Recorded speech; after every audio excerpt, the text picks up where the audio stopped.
to you, dear televiewers, and thanks for joining us on today's and this week's conclusive edition of Inside Africa on your Pan-African TV, AFRIQUE Media. We take you to Kenya.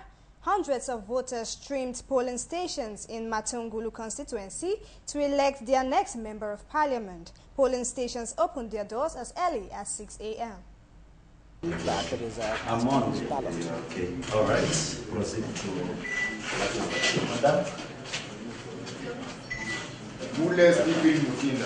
Definitely.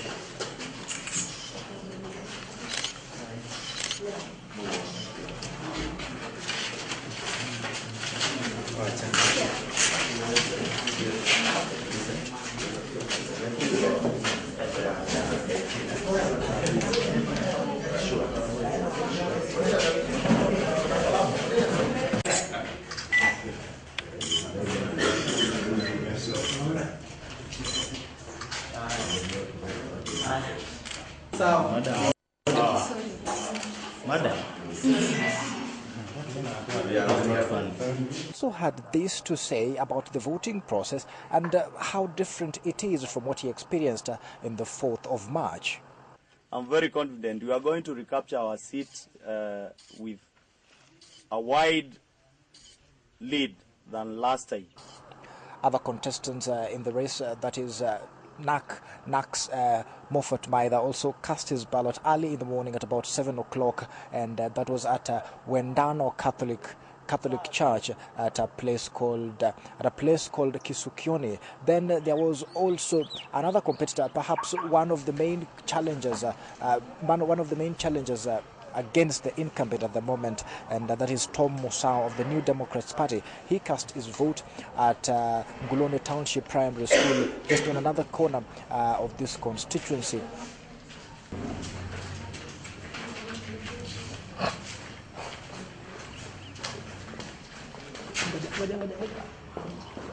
And after he did that, this is what he had to say about the process. We have our people on the ground, and we have other people also checking what is happening. We say once beaten, twice shy. You know, the other time I had won the election and it was stolen. So this time we are extra vigilant. We will be keeping you updated on everything that is happening here in Matungulu constituency, and we expect that later on in the evening we will have provisional results on who the winners or perhaps the leaders in this contest will be by that time, before we get the official results. Kenya's President Uhuru Kenyatta has called for answers after an audit last week found that a third of the country's public spending could not be accounted for. Earlier in May, members of parliament voted themselves $120,000 as their annual salary, making them one of the highest paid in the world. After a public outcry, they eventually agreed to cut that to $75,000. Now $4 billion cannot be accounted for at a time when Kenya is trying to raise funds via increased sales taxes. Kenyan students struggle with maths. Like most of their colleagues around the world, they see basic numeracy as a key life skill. But it's tough to learn with 4 to a desk in a class of 100.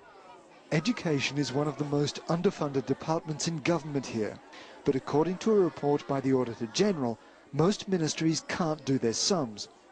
In a study of accounts from 2011 to 2012, $4 billion of the budget is missing. That's 33% of the government's entire expenditure for that year. At current spending levels, that would pay for 15 years of free primary school education, or 10 years of public health care. The Mars Group has been tracking the government's accounts for years. The Auditor General hasn't accused anyone of stealing, just that the money can't be traced. But the group's chief executive, Mwalimu Mati, says wherever it's gone, it's costing the country its future. It's the cost of development. In fact, the figure that was given to us by the Auditor General is larger than Kenya's current development budget this year. So it really is the difference between development and just muddling along. For President Uhuru Kenyatta, this is a war. He chose a speech to the military to talk of the missing millions in fighting terms the soldiers would understand. Just like terrorism and other forms of aggression, inefficiency, incompetence, and corruption are massive threats to our integrity as a society. As a nation, we must embrace integrity and fight corruption with the resolve required to combat terrorism. Now, all the government ministries have been ordered to explain where the money has gone. Kenya's health service is another dangerously ill department. Patients spill out onto the grass outside the country's biggest public hospital, waiting for treatment. The Auditor General has warned if the government can't stop hemorrhaging money, the entire country will remain chronically sick. In Uganda, members of parliament on the Parliamentary Forum on Maternal Health are calling for increased access to contraceptives amongst young people to reduce teenage pregnancies. This is as the Ministry of Health considers strategies on how to reduce the high number of teenage pregnancies in the country. This 16-year-old girl was impregnated and abandoned by a 60-year-old Chinese national. As a child with no means, she faces a difficult task of raising her 8-month-old baby alone. Teenage pregnancies have a far-reaching impact than just a social cost. The 2011 Uganda Demographic and Health Survey says 1 in every 4 girls in Uganda between the age of 15 and 19 is pregnant or has had a child. Girls in this age group are twice as likely to die during pregnancy or childbirth compared to women in their 20s, and if they are 15 years, the risk is 5 times higher.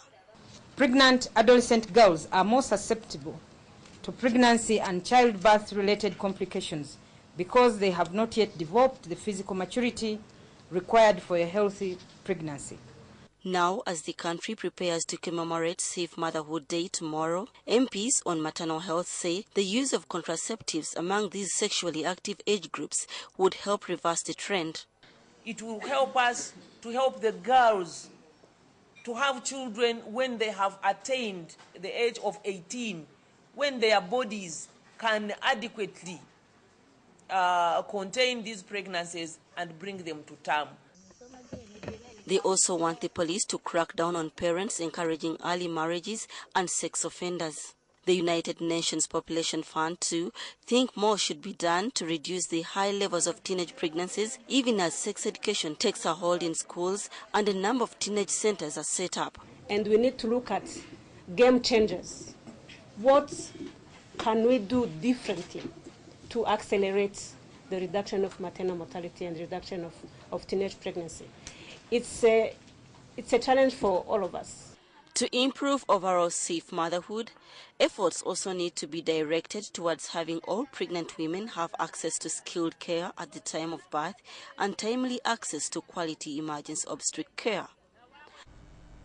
Still in Uganda, the KCCA tribunal appointed to hear a petition to remove the Lord Mayor Erias Lukwago from office on grounds of incompetence will release its report by the end of this month. The Lord Mayor has previously alleged that the report was already in the hands of the minister, but he was buying time to doctor it.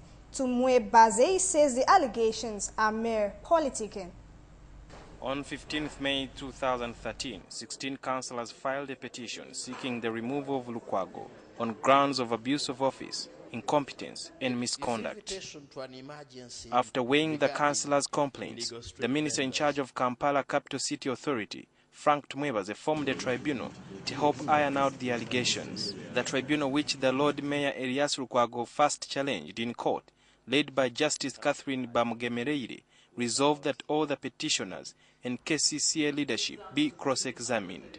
After their testimonies were recorded, the tribunal was supposed to come up with a report in 60 days. They asked for more time to wind up. So they requested for more time, which I gave them, because they needed to evaluate the evidence. They have big volumes of documents. The Lord Mayor, whose stay at City Hall will be determined by the outcome of the report, is already raising a red flag. He says the minister is using this as a delaying tactic so that he can doctor the report. I'm aware Honorable Frank Tumwebaze has already got a copy of that report, and they have convicted me on 2 counts after being directed by President Museveni. So I'm not going to stand this. They are saying that because they didn't know I gave them an extension.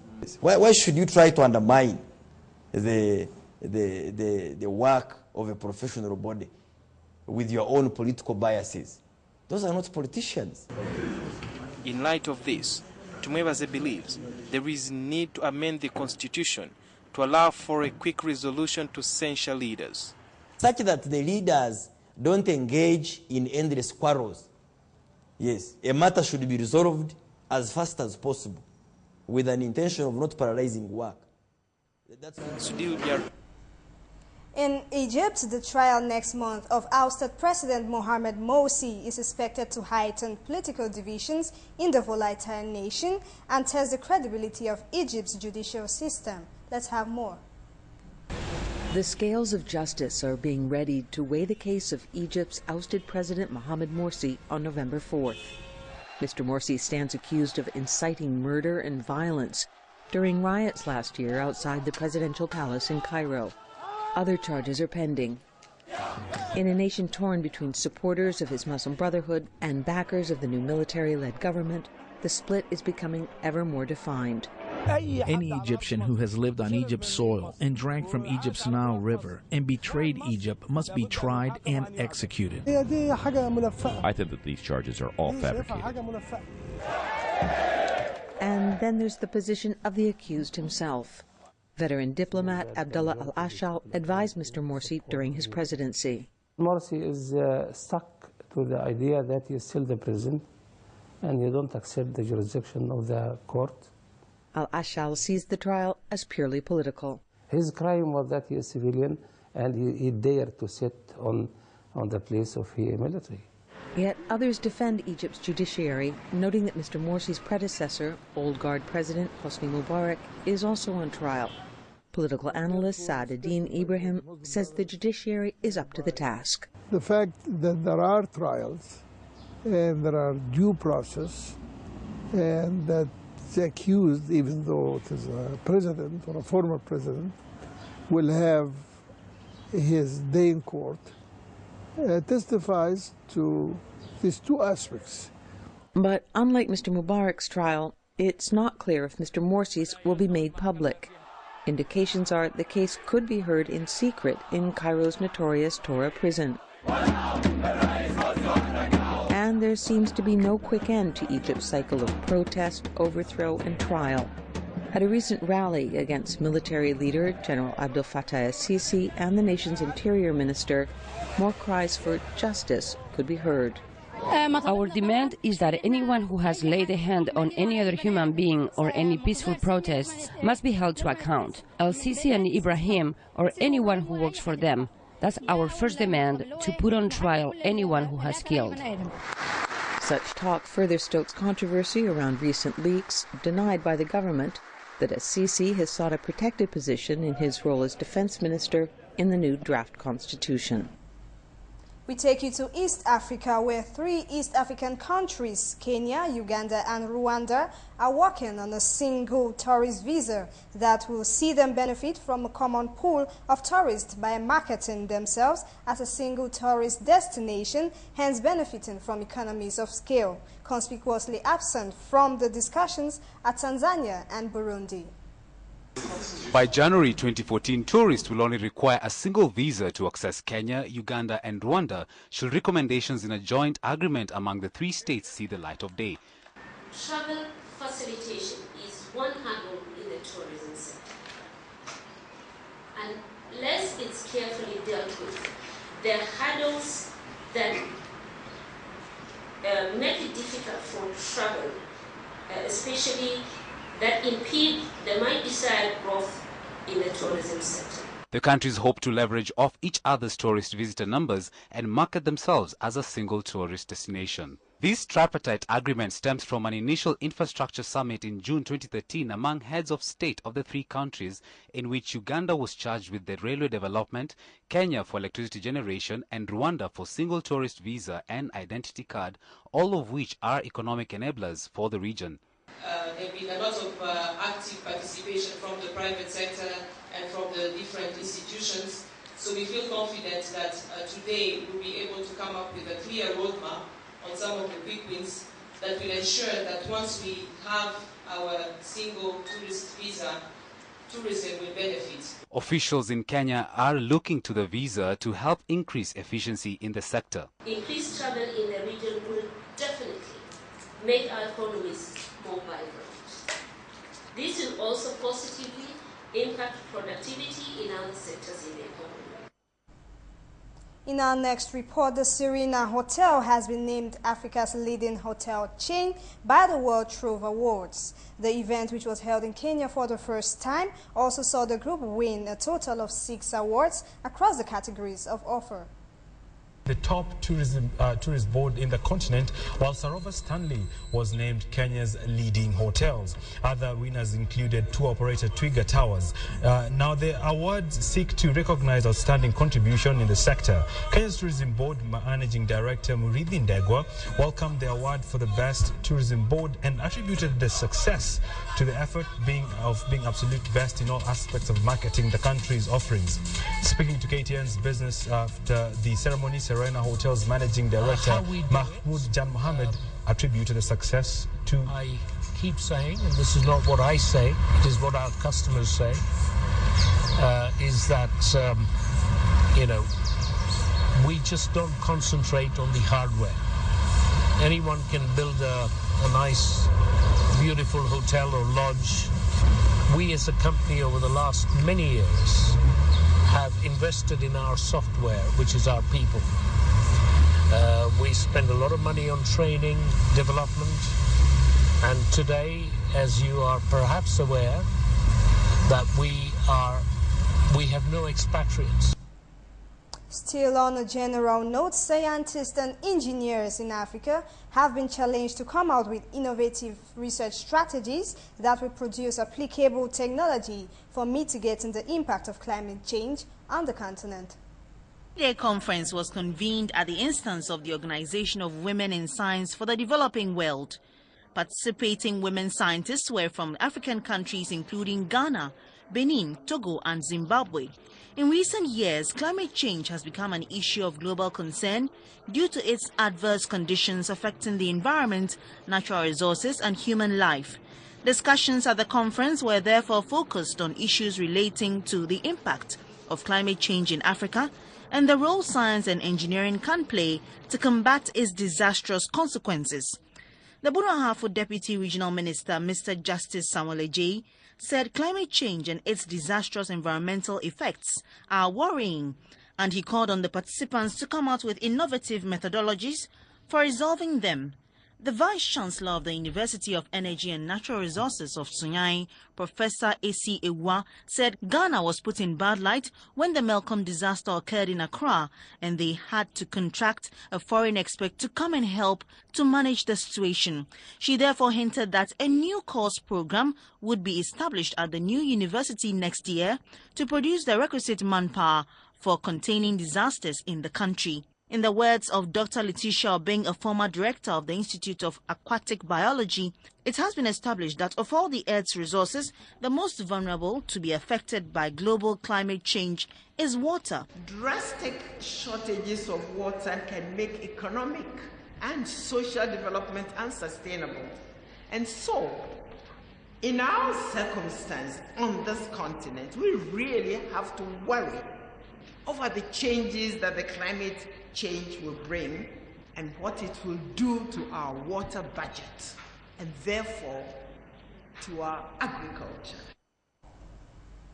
We take you to Ghana, where the wife of the Vice President, Matilda Atta, has acknowledged students should capitalize on ICT to acquire knowledge in order to compete favorably with their counterparts in the advanced world. This comes in the wake of rising cases of cyber fraud. The Abe Roman Catholic Basic School in the Shai Osudoku district turns 88 years next year.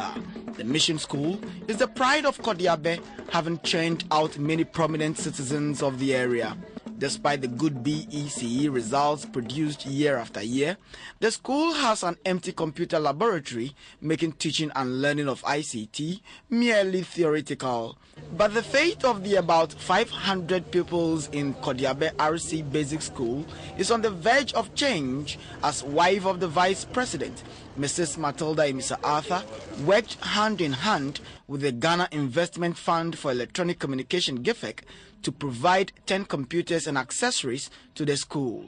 Directors of Education in the Ghana Education Service and the Catholic Education Unit described the gesture as a timely intervention. Computers have become an integral part of our daily lives, of which education, and for that matter basic education, cannot be left out or exempted. These computers are going to enhance teaching and learning in the school, and it will bring the quality that we are all yearning for in education delivery. Mrs. Matilda and Mr. Arthur asked the students to put the computers to good use in order to put them apart with their compatriots elsewhere. Yes, social media is good, but best of all, use it to enhance your learning. Sister Lindsay will teach you how to use the computer to be able to do little researches, to write your essays.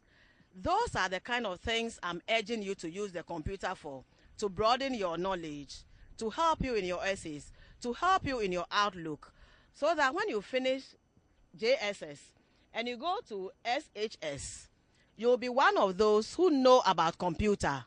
And therefore, by the time you get to university, you are not novices. A silver collection was made to aid in the maintenance of the newly staffed computer laboratory. GTV News, Kodiabe. Well, that report brings us to the end of Inside Africa for today. We hope you got informed. Have a nice time in the company of AFRIQUE Media, your Pan-African TV.